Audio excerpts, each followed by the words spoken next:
ओम नमः शिवाय दोस्तों, आप सभी का मेरे चैनल नारायण रत्नावली में स्वागत है। दोस्तों, आज की इस वीडियो में मैं आपको बताने जा रही हूँ कि भगवान शिव की शक्ति का रहस्य क्या है। उनके पास इतनी ऊर्जा कहाँ से आती है कि वे संपूर्ण सृष्टि का संहार करने में सक्षम है।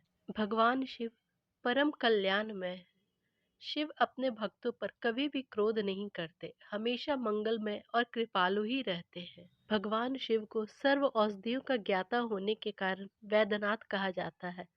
धन, पुत्र और सुख सौभाग्य आदि देने के कारण सदाशिव कहलाए जाते हैं। अपने भक्तों पर बहुत ही जल्दी प्रसन्न होने के कारण आशुतोष कहे गए। सर्वभूतेषु भी कहे जाते हैं, जिसका अर्थ होता है सर्वेश और सर्वशक्तिमान। भगवान शिव बहुत ही जल्दी प्रसन्न होने वाले देवता हैं और यह सिर्फ मनुष्यों के नहीं, भूत, पिशाच, योगियों के भी आराध्य माने जाते हैं। दुनिया में ऐसा कोई भी ज्ञान नहीं है जो भगवान शिव की आराधना से नहीं मिलता है। भगवान की कृपा से कोई भी कार्य अधूरा नहीं रहता। शिव का अर्थ ही होता है मंगलमय और मंगलदाता। भगवान शिव ही सुंदर है, सत्य है और नित्य है। शास्त्रों में भगवान शिव को कल्याण करने वाला देवता कहा गया है। सृष्टि के बनाने, बढ़ाने और विनाश करने वाले त्रिदेव अर्थात ब्रह्मा, विष्णु और महेश ही है। भगवान भोलेनाथ के एक नहीं अनेकों रूप हैं। भगवान शंकर के अंदर असीम ऊर्जा समाई हुई है। वे त्रिलोकदर्शी है। जब अपना तीसरा नेत्र खोलते हैं तो सर्वस्व का संहार कर देते हैं। लेकिन भगवान भोलेनाथ में इन शक्तियों का संचार कहाँ से होता है?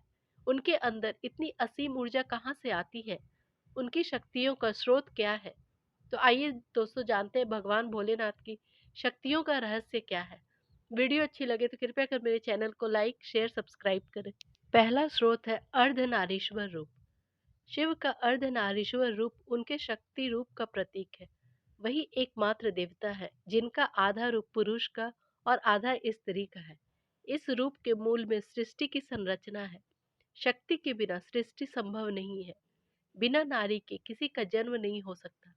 संसार के सभी पुरुष शिव हैं और सभी नारियां शक्ति स्वरूपिणी हैं। दोनों सृष्टि के मूलाधार है और भगवान शिव में समाये हुए हैं। शक्ति के बिना शिव शव के समान है। दूसरी शक्ति है शीश में गंगा। भगवान भोलेनाथ के शीश में माँ गंगा समाई हुई है। यदि भगवान आशुतोष अपने बालों की जटाओं में गंगा को नहीं थामते तो गंगा इस धरा पर आकर सब कुछ तहस नहस कर देती। भगवान भोलेनाथ ने गंगा को अपनी जटाओं में स्थान देकर हमारी रक्षा की है, लोक कल्याण किया है। भगवान भोलेनाथ की तीसरी शक्ति है जटाजूट। भगवान भोलेनाथ के शीश की जटाओं को प्राचीन वट वृक्ष की संज्ञा दी जाती है, जो कि समस्त प्राणियों का विश्राम स्थल माना जाता है। वेदांत, सांख्य और योग उस वट वृक्ष की शाखाएं हैं। उनकी जटाओं में वायु का वेग भी समाया हुआ है। चौथी शक्ति है अर्धचंद्र।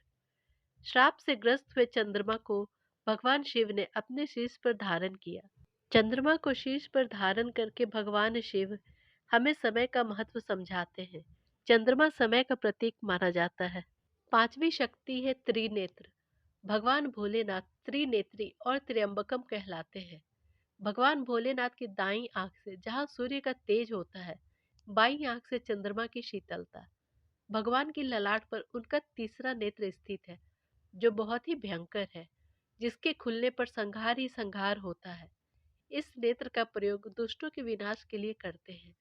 भगवान शिव की आधी खुली हुई आंखें उनके योगेश्वर रूप का परिचय देती है।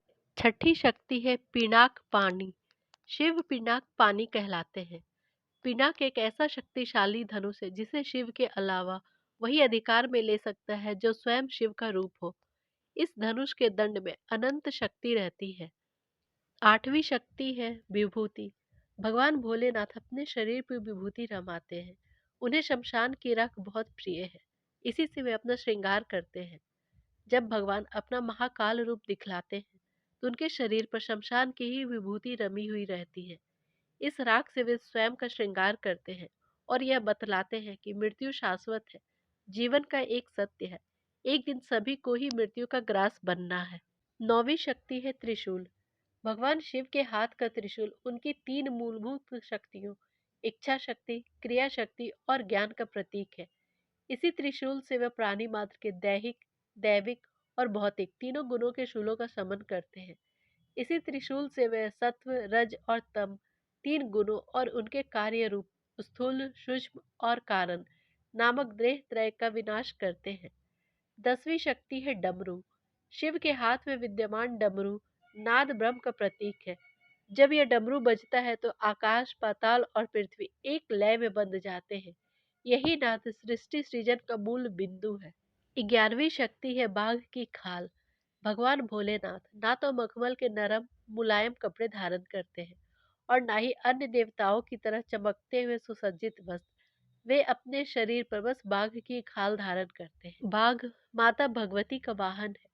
इसी बाघ की खाल से वे असीम ऊर्जा ग्रहण करते हैं। 12वीं शक्ति है वृष वाहन नंदी। वृष अथाह शक्ति का प्रचायक होता है। भगवान शिव संसार के निकृष्ट से निकृष्ट, त्याज से त्याज वस्तुओं से भी शक्ति ग्रहण कर लेते हैं। भांग, धतूरा जो सभी लोगों के लिए हानिकारक है, उनसे भी वे ऊर्जा ग्रहण करते हैं। यदि प्रभु अपने कंठ में विष को धारण नहीं करते तो देवताओं को कभी भी अमृत नहीं मिल पाता। इस प्रकार देवताओं को अमृत प्रदान करने वाले शिव जब अपने रौद्र रूप में आते हैं तो उनकी शक्ति पर नियंत्रण पाना सभी देवताओं के लिए कठिन हो जाता है। ब्रह्मा, विष्णु और महेश तीनों में सर्वाधिक शक्तिशाली भगवान शिव को ही माना गया है। ब्रह्मा और विष्णु ने भी भगवान शिव की पूजा आराधना की है। भगवान शिव ही इस सृष्टि के संहारक है और समय समय पर संहार करते रहते हैं जिससे कि सृष्टि का संतुलन बना रहे। वही मृत्यु के अधिकारी हैं। यम और शनि भी उनके मार्गदर्शन में ही रहते हैं। हर हर महादेव दोस्तों, कृपया कर मेरी चैनल को लाइक, शेयर, सब्सक्राइब करें।